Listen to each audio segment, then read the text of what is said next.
it. When it's a lane like this where you're supposed to park on the side, do I have to be right in the middle or is it just anywhere as long as there's no cars parking? No, you want to be close to the middle. Okay, we're going to go right at this corner, so you don't have to stop here if no one's using the crosswalk. Check again. So it's called the dominant lane position. When it's a big wide lane, you want to drive next to the line, to the yellow. Okay.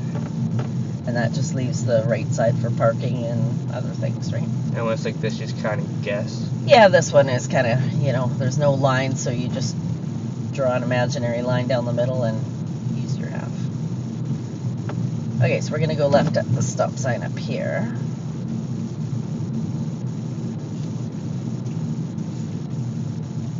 So left here, full stop.